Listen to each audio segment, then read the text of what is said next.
சேலம் தொகுதி அதிமுக வேட்பாளர் விக்னேஷுக்கு ஆதரவாக மேச்சேரி பகுதியில் அதிமுக பொதுச் செயலாளர் எடப்பாடி பழனிசாமி பரப்புரை மேற்கொண்டு வருகிறார். காட்சிகளை நேரலையில் பார்க்கலாம். பாரதிய ஜனதா கட்சியில கூட்டணியில் அங்க வைக்கின்ற பாட்டாளி மக்கள் கட்சி, இதற்கு முந்தைய பாட்டாளி மக்கள் கட்சி நம்மோட கூட்டணி இருக்கின்ற வரை நம்ம கூட்டணியில இரண்டாவது இடம் கேட்டுட்டு இருந்தாங்க. இப்போ மூன்றாவது உள்ள 5வது இடத்துக்கு போயிட்டாங்க. இப்ப பாரதிய ஜனதா கட்சி நம்முடைய கூட்டணியில் 2019 நம்ம அதிமுக தலைமையில் அமைக்கப்பட்ட கூட்டணியில் 2ஆம் இடம் பாட்டாளி மக்கள் கட்சி வைத்தது. 3வது இடத்துல தான் பாரதிய ஜனதா கட்சி இருந்தது. ஆனா இந்த தேர்தலில் பாரதிய ஜனதா கட்சியில கூட்டணி அமைச்சு போட்டிருக்கிறேன்னா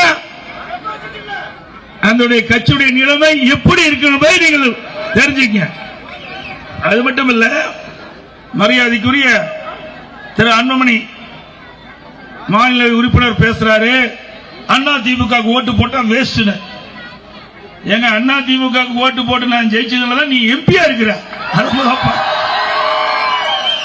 ஒரு எம்எல்ஏ கூட இல்லாத ஒரு பாட்டாளி மக்கள் கட்சி சேர்ந்த ஒருவருக்கு அண்ணா திமுக மக்கள்லாம் அண்ணா திமுக ஓட்டு போட்டு எம்எல்ஏ தேர்ந்தெடுத்த காரணத்தினால தான் உங்களை நாங்க எம்பியா தேர்ந்தெடுக்கிறோம். அண்ணா திமுக ஓட்டு போட்டா நன்மை கிடைக்கும். இன்னொன்னு சொல்றாரு, இன்னைக்கு அவர்களுக்கு தான் பிரதமரே இல்லையே, அப்புறம் ஏன் ஓட்டு போட்டீங்கன்னு. ஏன் நீங்க பிரதமர் தான் முன்னிறுத்தினீங்களே, 5 ஆண்டு காலம் மத்தியில ஆட்சி அதிகாரத்தில் இருந்தார்ல, அப்ப சுகாதாரத்துறை அமைச்சராக இருந்தார்ல, அப்ப என்ன கொண்டாந்து இறக்கினாரு மேச்சேரிக்கு? ஒரு திட்டத்தை கொண்டாந்தாரா சொல்லுங்க? ஒரு திட்டத்தை நம்முடைய பகுதிக்கு கொண்டாந்தாரா இல்ல தமிழ்நாட்டு மக்கள் பயன்பெறுகின்றதற்கு அங்க பேசினாரா? ஒண்ணுமே இல்லையே. அப்புறம் என்ன பிரைம் மினிஸ்டர் வச்சுட்டு என்ன பண்ண போறீங்க?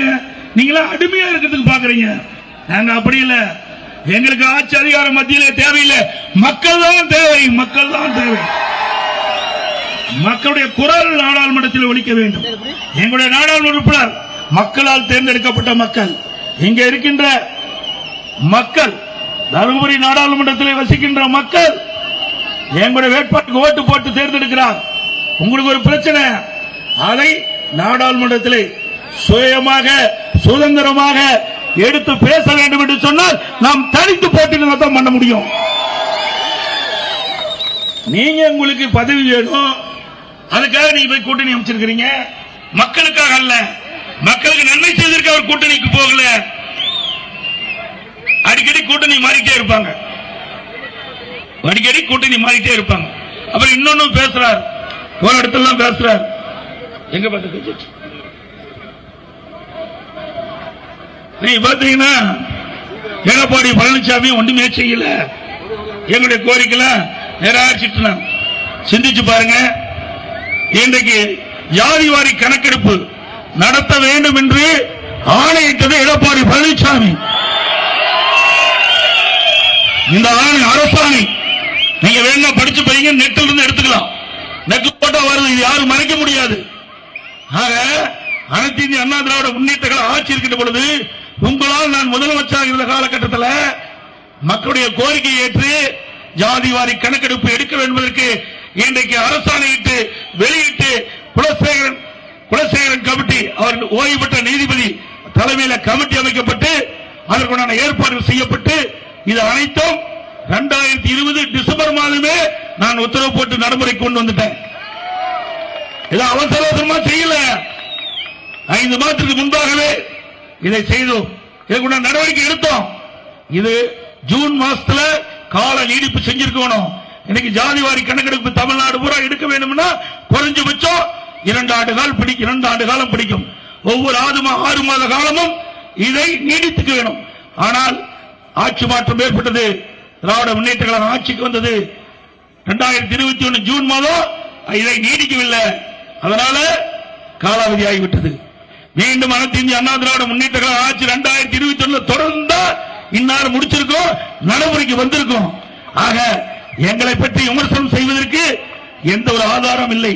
வேண்டும் என்றே திட்டமிட்டு நீங்கள் அதிகாரத்துக்கு வர வேண்டுவதற்காக எங்களை குறை சொல்லி பேச வேண்டாம். நாங்கள் மக்களுக்காக உழைத்திருக்கின்றோம்.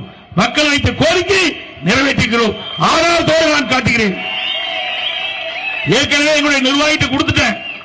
எங்களுடைய நிர்வாகிட்ட இந்த அரசாணையை நீங்கள் வீடு வீடாக போய் காட்டுங்கள். மக்களை ஏமாற்றிக் கொண்டிருக்கின்றார்கள். இதை மக்களுக்கு புரிய வையுங்கள் என்று நான் தெரிவித்து விட்டேன். உங்களுக்கு வேண்டாம் நெட்ல போட்டு எடுத்துக்கலாம். ஆக நோட்டிபிகேஷன் 21/12/2020 ஆண்டே அரசாணை வெளியிடப்பட்டது. ஆக நான் கொடுக்கப்பட்ட வாக்குறுதி எப்பொழுதும் நிறைவேற்றக்கூடிய ஒரே கட்சி அனைத்து இந்திய அண்ணா திராவிட முன்னேற்ற கழக கட்சி. தருமபுரி மக்களவை தொகுதி அதிமுக வேட்பாளரை ஆதரித்து எடப்பாடி பழனிசாமி பரப்புரை மேற்கொண்ட காட்சிகளை பார்த்தோம்.